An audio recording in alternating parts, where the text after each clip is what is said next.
दोस्तों कई बार ज़्यादा गाड़ियाँ होना भी आपके लिए प्रॉब्लम होता है। अब अपने पास में बाइक है, एक और बाइक है, स्कूटी है, एक्टिवा, इसके अलावा फिर गाड़ियाँ भी ले ली थी। अभी गाड़ियों का पता नहीं है, चलती बहुत कम है हमारी। एक तो ये आपने देखी होगी ज़्यादातर वीडियोस में हम यही यूज़ करते हैं, हमारी ट्राइबर, क्योंकि 7 सीटर गाड़ी है। इसके अलावा एक वो काइगर खड़ी, पिछले 3 महीने से ये ढकी हुई खड़ी है, सिर्फ इसको खोल कर भी नहीं देखा हमने कि क्या हाल है। सर्विस होके आई और बस खड़ी कर दी। एक वहाँ पे एक गाड़ी और खड़ी रहती है, अभी दीदी लेके गई हुई है, तो आज इसको ओपन करते हैं, देखते हैं क्या हाल है इसके। भाई अंदर से तो चमचमा रही है, मगर इसका कवर पूरा अभी तक सना पड़ा है मिट्टी में।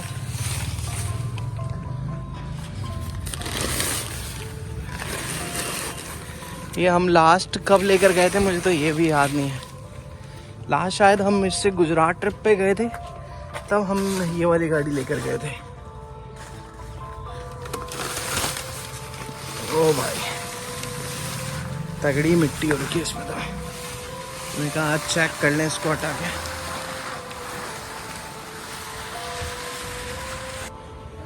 तो लगभग 3 महीने बाद हमने इसको दोबारा से निकाला है आज जा कर के। और भाई एक से कपड़ा मारा हल्का सा और चमक गई गाड़ी। ढक के रखने का ये तो फ़ायदा मिलता है। वो गाड़ी अगर देखोगे तो मैंने सर्विस करा के रखी थी, पूरी सर्विस करा करके गाड़ी को टकाटक करके रखा हुआ था। और जैसे ही हम है ना गाड़ी को ढकना बंद करते हैं, उसका हाल फिर ऐसा हो जाता है। गाइस मुझे लगता है कि जो मिडिल मैन है ना, जो मिडिल क्लास लोग हैं, उनको ज़्यादा गाड़ियाँ लेनी नहीं चाहिए, क्योंकि ऑब्वियस चीज़ है गाड़ी चलती कम है, मेंटेन खुद को करनी पड़ती है और रख रखाव भी खुद का होता है। तो गाड़ी एक ही लो जितना आप उसको चला पाओ। गाड़ियाँ ज़्यादा ले ली चलती हैं नहीं। वो चलिए मात्र 20,000 किलोमीटर पिछले 2.5 साल में, और ये पिछले 1 साल में 9,000 किलोमीटर सिर्फ लॉन्ग राइड्स पे गई है। चलो अभी छोटे मोटे काम है, आज इसको निकालते हैं। देखो भाई टोटल गाड़ी हमारी चली है 10,993 किलोमीटर, और ये भी सिर्फ लॉन्ग ट्रिप्स पे। और अभी जैसे मैं गाड़ी में चाबी लगा रहा हूँ तो ये देखो गाड़ी स्टार्ट नहीं ले रही है। और ये क्यों हुआ? पिछले 3 महीने से गाड़ी खड़ी है, हम लोग चला नहीं रहे हैं और गाड़ी लेके बस डाल दी। अब यही होता है हाल जब आप गाड़ियाँ ले लेते हो और चलाते हो नहीं। गाड़ी एकदम परफेक्ट है, कहीं कोई दिक्कत नहीं है। साल भर भी हुआ नहीं इसको ले हुए, और बैटरी डाउन है। तो अब करना क्या है? बाहर निकलो, गाड़ी तो साफ़ हो गई। बाहर निकलने के बाद देखेंगे अब क्या करना है आगे। चलो चलते हैं। जब अपने सारे साधन फेल हो जाते हैं तब ये साधन काम आता है, होंडा एक्टिवा। और भाई मुझे तो बड़ा मज़ा आता है चलाने में। एक बाइकर ना जब बाइक लेकर निकलता है तब फीलिंग अलग होती है, क्योंकि पूरे टाइम आप गियर्ड अप होते हो हर चीज़ को लेकर के, हर चीज़ सोच समझ के, पूरी तैयारी के साथ। और जब एक्टिवा में निकलते हो तो आपको सोचना नहीं पड़ता, बस आपने एक्टिवा उड़ाई और निकल गए। तो शाम का टाइम है, कल से ठंड भी बहुत अच्छी खासी हो रही है, और चलो चाय पी के आते हैं। चाय की चुस्की, और चाय की चुस्की ना जयपुर से बढ़िया और कहीं नहीं मिल सकती।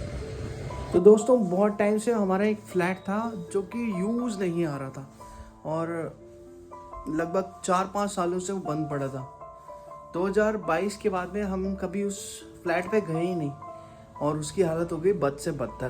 क्योंकि जब भी कोई फ्लैट ऐसा होता है ना, उस कंडीशन में होता है कि आप यूज़ नहीं ले रहे हो, तो उसकी ऐसी तैसी मर जाती है। पूरे फ्लैट में हर जगह सीलन आ गई थी, स्मेल आ रही थी, क्योंकि यूज़ ही नहीं कर रहे थे, पड़ा पड़ा सामान कबाड़ हो रहा था। तो हमने अभी क्या किया, उसका रिनोवेशन कराया। तो मैंने सोचा आज मैं वहाँ जा रहा हूँ तो आप लोगों को भी टूर कराता हूँ। देखो गाइज, ये है हमारा एक 3 BHK फ्लैट जो कि मानसरोवर में दादू दयाल नगर में ही है, और अभी इसका रिनोवेशन का काम चल रहा है। लगभग ऑलमोस्ट पूरा सा हो गया है यहाँ पर काम सारा।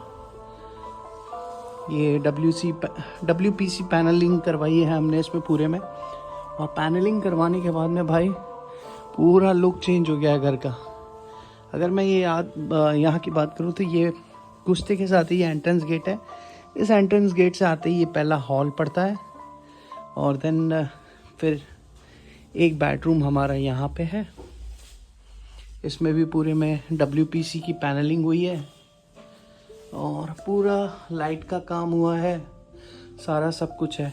ये जब से हमने घर लिया था तब से यूं ही का यूं पड़ा है, कभी यूज़ ही नहीं आया। इवन तो ये पूरी की पूरी वॉशिंग मशीन अनयूज्ड है, हमने कभी यूज़ नहीं ली। ये सारा मिरर का काम हुआ है, ये सब कुछ बना है अभी, ठीक है।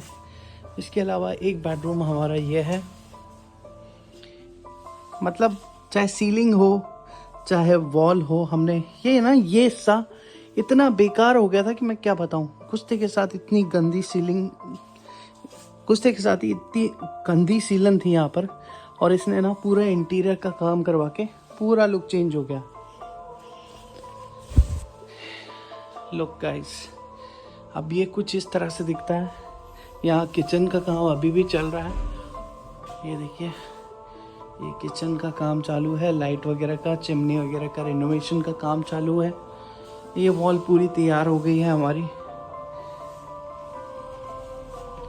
एक एक छोटी छोटी डिटेल को रख करके फिर करवाया हमने इसका काम। और एक बेडरूम हमारा ये है, देखिए थीम लगभग सब पे सिमिलर सी रखी है, थोड़ा थोड़ा चेंज है हर जगह, बट आप देख सकते हो ये है, ये तब की ही बनी हुई है, ये हमने चेंज नहीं करवाई क्योंकि उस टाइम भी बहुत महंगी पड़ी थी। और ये सारा आर्ट वर्क है जो कि सिस्टर ने बनाया पूरा। तो गाइस ये है एक और छोटा सा हमारा घर, हालांकि इसमें हम अभी तक नहीं रहे हैं, मगर कोई भी चीज़ को अगर आपने लेकर रखा है, यूज़ नहीं कर रहे हो, जैसा कि मैंने दिखा आपको गाड़ियों का भी ये हाल हो रहा है कि हम लोग चलाते नहीं तो खड़ी हैं, और खड़े रहते तो प्रॉब्लम आती है। तो हमने अभी इसको रिनोवेट करवा लिया है, अब देखते हैं इसका क्या करना है, या तो इसको BNB बनाएंगे या फिर रेंट आउट करेंगे, ऐसा का ऐसा, क्योंकि फुली फर्निश्ड है ये हमारा, एक बड़ी फैमिली के लिए भी बहुत मोर देन सफिशिएंट है। और इसकी एक्चुअल लोकेशन जो है वो दादू दयाल नगर है, मानसरोवर एक्सटेंशन में। अभी यहाँ आना था, मैंने सोचा आप लोगों को भी दिखा दूँ।